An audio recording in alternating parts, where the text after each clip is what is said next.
श्रोताओ, आज हमारे साथ हैं डॉक्टर गंगा साहब मीणा। आप एसोसिएट प्रोफेसर हैं जवाहरलाल नेहरू विश्वविद्यालय में। आप भाषा विज्ञान के प्रोफेसर हैं। आज गंगा साहब मीणा जी से अपन चर्चा करेंगे नई शिक्षा नीति जो 2020 में घोषित की गई है इस पर।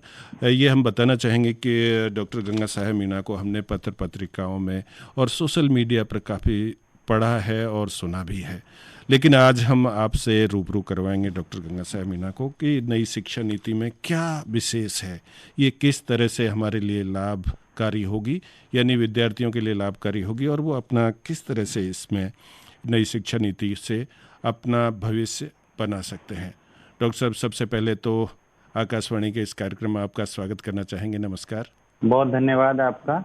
नमस्कार आपको और श्रोताओं को भी नमस्कार। सबसे पहले तो हम यही जानना चाहेंगे कि जो राष्ट्रीय शिक्षा नीति 2020 है, इसकी मूल बातें क्या हैं? जी बिल्कुल, राष्ट्रीय शिक्षा नीति 2020 बहुत ही महत्वपूर्ण है। इसमें कई नए प्रावधान किए गए हैं और शिक्षा को विश्व स्तर का बनाने की दिशा में पहल की गई है। ये बदलाव आपको प्राथमिक शिक्षा से ही दिख जाएंगे। नई शिक्षा नीति 5+3+3+4 के डिजाइन वाले शैक्षणिक संरचना का पालन करती है, उसके अनुसार चलती है। यानी किसी बच्चे को ये 3 वर्ष की उम्र से 18 वर्ष की उम्र के बीच में इन हिस्सों में बांट करके और उसकी शिक्षा को विभाजित करती है।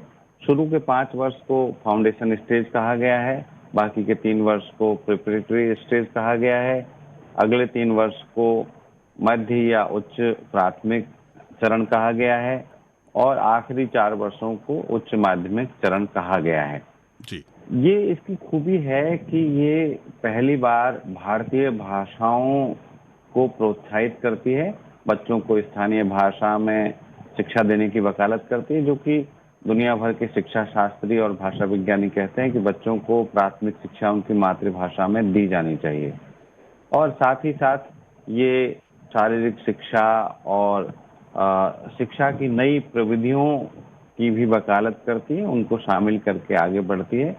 इसके लिए पाठ्यक्रम और मूल्यांकन के स्तर पर कई सुझाव इसमें शामिल किए गए हैं। पाठ्यक्रमों को जो हम डिसिप्लिन्स का विभाजन करते हैं, अनुशासनों का विभाजन करते हैं कि ये आर्ट साइड के हैं, ये कॉमर्स हैं, ये साइंस हैं, अब वो विभाजन को इसमें कम करने की कोशिश की गई है और कहा गया है कि कोई भी विद्यार्थी किसी तरह का अनुशासन पढ़ सकता है, किसी वर्ग का अनुशासन पढ़ सकता है। अगर किसी को साइंस पढ़नी है और बीच में उसका मन करता है कि साइंस पढ़ते हुए वो हिंदी पढ़े, वो राजनीति विज्ञान पढ़े, इतिहास पढ़े, तो वो कर सकता है।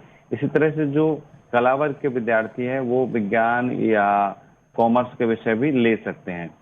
उच्च शिक्षा को भी बहुत ही आमूल-चूल ढंग से बदलने की वकालत ये शिक्षा नीति करती है।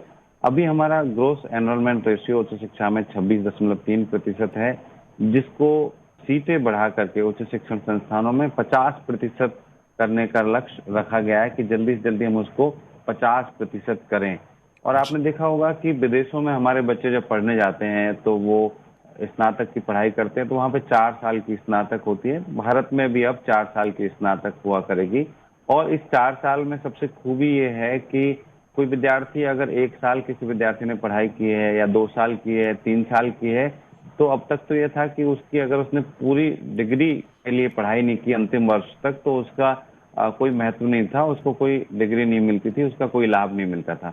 अब इन 4 साल में से अगर कोई 1 साल पढ़ाई करता है, 2 साल या 3 साल, तो उसको अलग अलग तरह के प्रमाण पत्र और डिग्रियां इसके लिए मिलेंगे और आपका पढ़ा हुआ कुछ भी बेकार नहीं जाएगा। इस शिक्षा नीति में कौशल विकास पर विशेष तौर पर ध्यान दिया गया है और शिक्षा नीति को आप संपूर्णता में कहे तो इसकी एक बहुत बड़ी खूबी इसका समावेशीपन है, इंक्लूसिवनेस।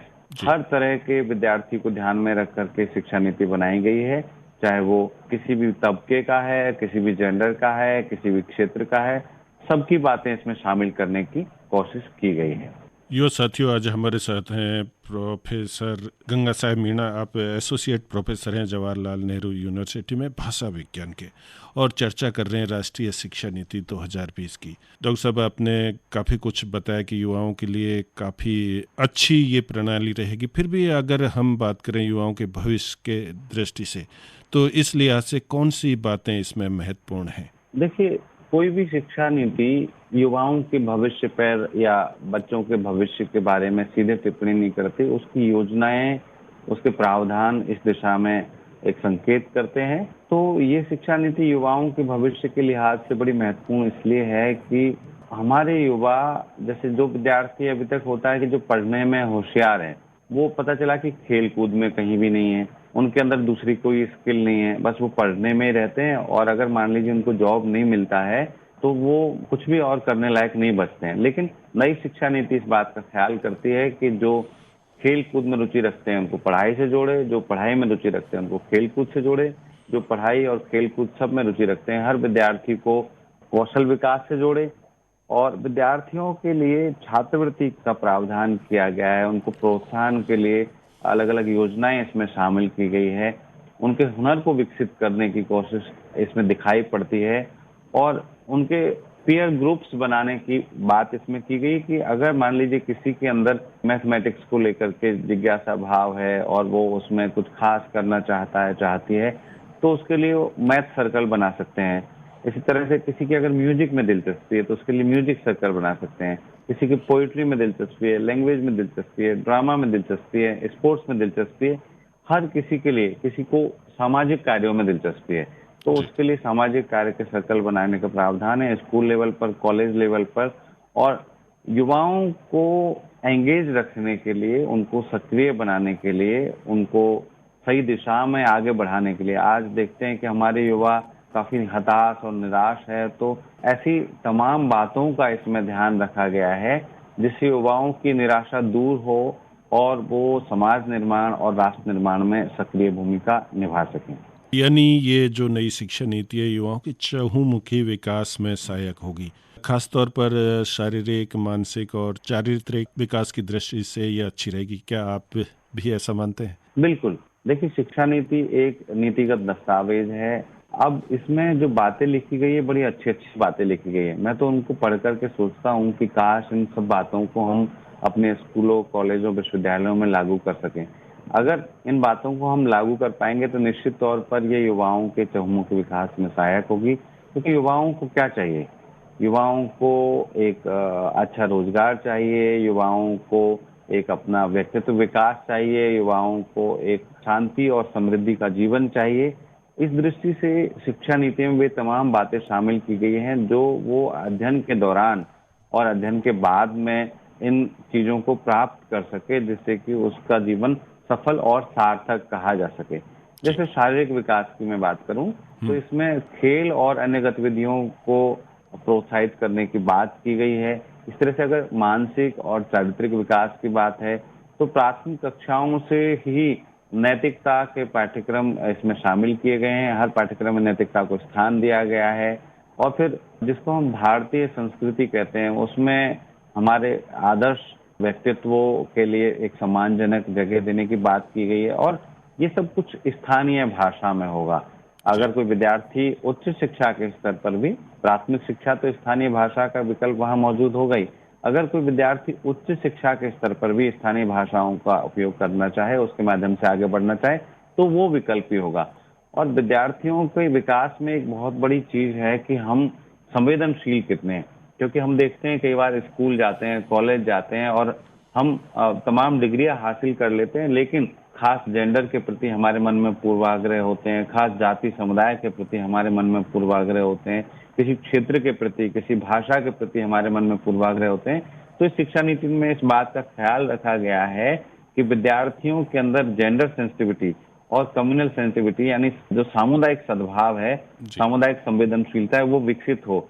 और इसमें जैसे कई विद्यार्थी हमारे साथ होते हैं जो विकलांग हैं, और विकलांगों के बारे में हमारे समाज में बहुत सारी भ्रांत धारणाएं, पूर्वाग्रह है। लेकिन ये शिक्षा नीति विकलांगों के बारे में, लड़कियों के बारे में या कोई आर्थिक सामाजिक उस पर पिछड़ा, उसके बारे में संवेदनशीलता पर जोर देती है।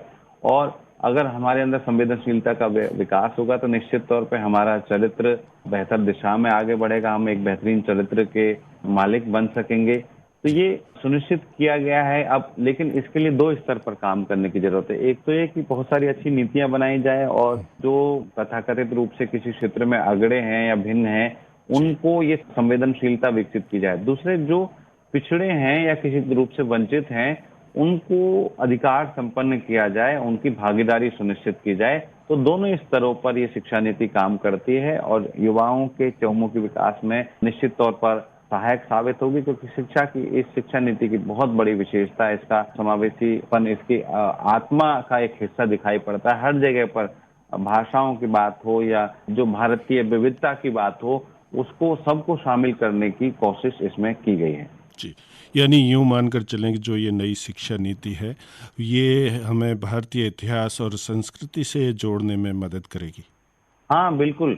ये व्यक्तियों के, युवाओं के चहुमुखी विकास में तो सहायक होगी।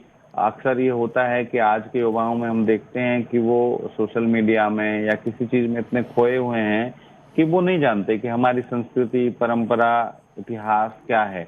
लेकिन शिक्षा नीति में इस बात पर विशेष जोर दिया गया है कि हर युवा को, हर विद्यार्थी को प्राथमिक कक्षाओं से लेकर उच्च कक्षा तक भारतीय परंपरा, इतिहास और संस्कृति से परिचित कराया जाए। और जैसा मैंने पहले कहा, उसको मैं दोहरा रहा हूँ यहाँ पर जी। कि भारतीय भाषाओं से संवाद। अब आप सिर्फ अंग्रेजी और हिंदी पढ़ करके पूरे भारतीय समाज को नहीं जान सकते। उसके लिए आपको आदिवासी भाषाएं भी जाननी चाहिए, आपको दक्षिण की भाषाएं भी जाननी चाहिए, पूर्वोत्तर की भाषाएं भी जाननी चाहिए। तो भाषाओं के विकल्प जो बढ़ाए गए हैं, स्थानीय भाषाओं में शिक्षा का प्रावधान किया गया, इससे उन भाषाओं को बोलने वाले लोग और उनकी संस्कृति को संवर्धन मिलेगा, उसके संरक्षण की संभावनाएं पैदा होंगी और उन भाषाओं में रोजगार पैदा होगा। तो उन भाषाओं के प्रति, उन भाषाओं की संस्कृति के प्रति लोगों का आकर्षण पैदा होगा। जो भारत की विविधता है वो इस शिक्षा नीति में बार बार परिलक्षित होती है। भारतीय कला और संस्कृति को भी शिक्षा नीति में पर्याप्त स्थान दिया गया है, चाहे वो उच्च शिक्षा का क्षेत्र हो, चाहे शोध का क्षेत्र हो। हर जगह पर भारतीय कला, संस्कृति और इतिहास, भारतीय भाषाओं को प्रोत्साहित किया गया है। डॉक्टर साहब, कोई भी शिक्षा नीति हो, जब सफल मानी जाती है तब वो रोजगार के अवसर उपलब्ध कराए। तो क्या ये शिक्षा नीति युवाओं को रोजगार दिलाने में सफल होगी? देखिए, कोई भी शिक्षा नीति रोजगार का दावा या प्रावधान नहीं कर सकती कि शिक्षा नीति में दर्ज कर दिया जाए कि सभी युवाओं को रोजगार मिल जाए। शिक्षा नीति शिक्षा के ढांचे में बदलाव करती है, उसको लेकर के पॉलिसी बनाती है और उस पॉलिसी में ऐसी चीजें शामिल की जा सकती है, उस नीति में ऐसी बातें शामिल की जा सकती है जिससे कि पढ़ाई पूरी करने के बाद या शोध के बाद रोजगार की संभावनाएं अधिक से अधिक मिल सके। अब इस शिक्षा नीति को देखें, राष्ट्रीय शिक्षा नीति 2020 या जिसको नई शिक्षा नीति हम कह रहे हैं, जी। तो ये नीति इस बारे में, इसकी सबसे बड़ी खूबसूरती ये है कि ये सिर्फ डिग्री की बात नहीं करती, ये योग्यता विकास की बात करती है। अक्सर हम देखते हैं कि आपने सुना होगा कि बहुत सारे पीएचडी किए हुए लोग चपरासी का फॉर्म भर रहे हैं, चतुर्थ श्रेणी कर्मचारी के लिए आवेदन कर रहे हैं, कहीं गैंगमैन का फॉर्म भर रहे हैं और वो नौकरी भी उनको नहीं मिल पा रही। इसका मतलब ये लगता है कि कुछ तो हमारी सरकारों की नीतियों में कुछ खामी है और दूसरा हमारी शिक्षा में भी कुछ खामी है कि हम पीएचडी करने के बाद या उच्च शिक्षा या शोध करने के बाद भी एक सम्मानजनक रोजगार नहीं प्राप्त कर पा रहे। इसका मतलब ये भी एक आशंका इसमें दिखाई पड़ती है कि कहीं ना कहीं हमारे अंदर, हमने डिग्रियां तो बहुत हासिल कर ली लेकिन कोई कौशल विकास नहीं हो पाया, हम कोई स्किल नहीं डेवलप कर पाए।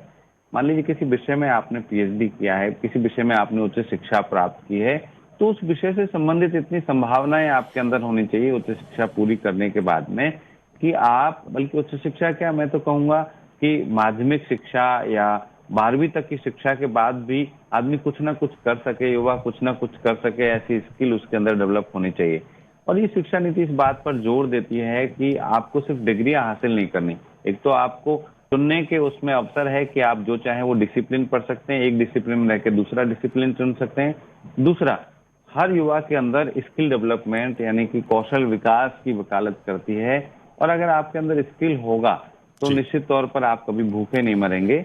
और ऐसा लगता है कि अगर इस नई शिक्षा नीति को लागू करने के बाद विद्यार्थी पढ़ाई के दौरान इतने कौशल युक्त हो जाएंगे कि उन्हें रोजगार मिलने में आसानी होगी। मान लीजिए कोई सरकारी नौकरी, प्राइवेट नौकरी नहीं मिल पा रही है तो वो अपना खुद का कुछ शुरू कर सकेंगे। इसमें जैसे व्यावसायिक शिक्षा की बार बार बात होती है और इसमें सतत व्यावसायिक विकास सीपीडी और कैरियर मैनेजमेंट और प्रगति सीएमपी, इन दोनों की बात की गई है और उच्च शिक्षण संस्थानों में स्टार्टअप्स या प्रौद्योगिकी विकास केंद्र आदि उनसे जोड़ने की बात की गई है। यानी कि अब आप जब पढ़ रहे हैं, अब अध्यापक आपके अंदर ये देखेंगे कि आपके अंदर ये वाली स्किल दिखाई पड़ती है। मान लीजिए किसी की रुचि है कि वो कुछ मशीनों में कुछ नया बना सकता है, तो उसको मशीनों वाला प्रशिक्षण देने की शुरुआत कर दी जाएगी। उस वक्त किसी की सामाजिक कार्यों में रुचि है, जी कोई जी। बेहतर ढंग से सामाजिक कार्य कर सकता है या कर सकती है, तो उनको सोशल वर्क से जोड़ा जाएगा। आपके अंदर जो भी हुनर है उस हुनर को विकसित करने की वकालत ये शिक्षा नीति करती है। और आप देखें कि शिक्षा नीति में एक चीज दिखाई पड़ती है, जो 4 साल का स्नातक कार्यक्रम है, या शिक्षा नीति में विदेशी विश्वविद्यालय भारत में खोलने की बात कही गई है, तो मेरे ख्याल से इसको कह सकते हैं शिक्षा का अंतर्राष्ट्रीयकरण। जी जी। शिक्षा के अंतर्राष्ट्रीयकरण पर इसलिए बल दिया गया है कि रोजगार के नए अवसर पैदा हो। अगर हमारी शिक्षा की गुणवत्ता में सुधार होगा, हमारी शिक्षा विश्व स्तर की होगी, अंतर्राष्ट्रीय स्तर की होगी, तो निश्चित तौर पर हमारे पास रोजगार के अवसर भी ज्यादा होंगे। और अब जी शिक्षित बनने के लिए, जैसे युवा विद्यार्थियों की बात करें, तो विद्यार्थी बनने के लिए आपको स्कूल कॉलेज में रजिस्टर करना जरूरी नहीं है। ये शिक्षा नीति एक आजाद मुक्त शिक्षा की भी बात करती है। इसमें आप ऑनलाइन या डिजिटल माध्यम से घर बैठे, जैसे आजकल आप देखेंगे स्वयं के कोर्सेज है, इसमें भी स्वयं और मूक की बात की गई। शिक्षा में ऑनलाइन कोर्सेज इतने सारे हैं कि आप मान लीजिए आपको कुछ डिजिटल प्रिंटिंग सीखनी है, तो आप डिजिटल प्रिंटिंग का कोर्स ज्वाइन कर लीजिए। उसके लिए कोई न्यूनतम योग्यता नहीं है, आपने 10वीं जी भी पास नहीं करी, लेकिन डिजिटल प्रिंटिंग में आपकी रुचि है, आप वो कोर्स ज्वाइन कीजिए फ्री में, कोई फीस नहीं है। वहां सीख करके आप अपने स्किल को सुधारिए और अपना खुद का व्यवसाय शुरू कर लीजिए। अब इस तरह के बहुत सारे कोर्स ऑनलाइन उपलब्ध हैं, उनके माध्यम से विद्यार्थी नई चीजें सीख सकते हैं। हमारे युवा खुद का व्यवसाय शुरू कर सकते हैं, या वो दूसरे के पास नौकरी मांगने जाएंगे तो जी उनके जी। पास स्किल होगी, तो उनको संभावनाएं भी ज्यादा बन पाएंगी नौकरी की। इसलिए आज से आप कह सकते हैं कि ये शिक्षा नीति बहुत ही महत्वपूर्ण और दिलचस्प है, और भारतीय शिक्षा व्यवस्था में बड़े बदलाव लाने की इसमें संभावना दिखाई पड़ती है। शिक्षा नीति में संसाधनों को भी बढ़ाने की बात की गई, क्योंकि भारतीय शिक्षा नीति या भारत के किसी भी क्षेत्र के बारे में जब हम बात करते हैं तो कहते हैं कि भाई हमारे पास इतने संसाधन नहीं है कि हम ये कर सकें। तो ये शिक्षा नीति संसाधनों को बढ़ाने की बात भी करती है। जी तो मैं तो ये समझता हूँ कि बड़ा अच्छा दस्तावेज है ये शिक्षा नीति का। अब देखना यह है कि हमारे स्कूल कॉलेज यानी कि हमारे शिक्षण संस्थान इसको कैसे और कितना लागू करते हैं जी जी। और कब तक लागू करते हैं। जितना जल्दी इसको लागू किया जाएगा, कुछ लोगों को आशंका है कि संस्थानों को स्वायत्त कर दिया गया है। तो ये एक दिखाई पड़ता है कि हाँ, अगर संस्थान इस तरह से स्वायत्त होंगे तो हो सकता है कि वो ज्यादा फीस मांगने लगे विद्यार्थियों से। ऐसी जी कुछ आशंकाएं भी है, लेकिन कुल मिलाकर एक बेहतरीन शिक्षा नीति है। अब इसकी मूलभूत बातों को हमारे शिक्षण संस्थानों में लागू करवाना है। जी। सबसे महत्वपूर्ण बात है कि ये अगर पूरी तरह लागू होती है तो एक अच्छा शिक्षा तो हमें मिलेगी, साथ में कौशल विकास भी मिलेगा। आप कई अंतर्राष्ट्रीय या विदेशों में आपने विजिटिंग प्रोफेसर के रूप में भी काम किया है, तो क्या ये जो नई शिक्षा नीति है क्या अंतर्राष्ट्रीय स्तर की होगी? हाँ बिल्कुल, इसमें कहा गया है कि हम जो दुनिया के शीर्ष 100 विश्वविद्यालय हैं उनके साथ में ऐसे समझौते करेंगे कि उनके वो भारत में कैंपस खोल सके। एक तो विश्व स्तर से जोड़ने की बात ये हो गई कि वो विश्वविद्यालय यहाँ आएंगे तो हमारे विद्यार्थी उनसे शिक्षा प्राप्त करके दुनिया में कहीं भी जाकर के रोजगार ले सकते हैं। दूसरा, जो ये 4 साल का यूजी है यानी कि स्नातक कार्यक्रम है, ये निश्चित तौर पे हर जगह जहाँ पे भी मैं पढ़ाने के लिए गया, जिन विश्वविद्यालयों को मैं जानता हूँ, हर जगह 4 साल का स्नातक कार्यक्रम है। तो भारत में भी ये 4 साल का स्नातक कार्यक्रम कर दिया गया है। और इसमें भाषाओं को लेकर, अनुवाद को लेकर के जितनी बात की गई, उससे भी हम वैश्विक स्तर पर लोगों से जुड़ेंगे। और निश्चित तौर पर ये शिक्षा नीति भारतीय शिक्षण संस्थाओं को विश्व स्तर का बनाने और उनका डिजिटलाइजेशन करने और उनकी गुणवत्ता सुधार के लिए एक महत्वपूर्ण दस्तावेज साबित होगी, ऐसा मुझे यकीन है। बहुत बहुत धन्यवाद प्रोफेसर गंगा साहेब मीणा, आपने आकाशवाणी के लिए समय दिया और उम्मीद करते हैं कि इस नई शिक्षा नीति से विद्यार्थियों का भविष्य बनेगा। बहुत बहुत आपका धन्यवाद। और श्रोताओं का बहुत बहुत धन्यवाद।